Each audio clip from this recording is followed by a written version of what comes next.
2006-এ মিশিংয়ে বোধহয় এলাম additional OC হিসেবে।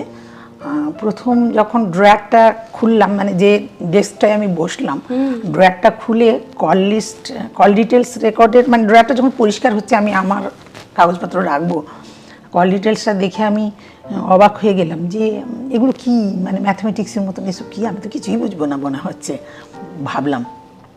পরে দেখলাম যে এটাই অ্যাকচুয়ালি মিশিংয়ে কাজ করার একটা মানে অস্ত্র, মানে এটা মানে এটা তারপরে পরে বুঝলাম।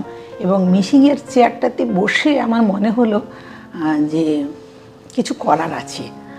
আর শক্তি চট্টোপাধ্যায়ের ভাষাতেই বলবো, মানুষ বড় কাঁদছে, তুমি মানুষ হয়ে পাশে দাঁড়াও, এ কথাটা আমার মিশিংয়ে এসে মনে হলো।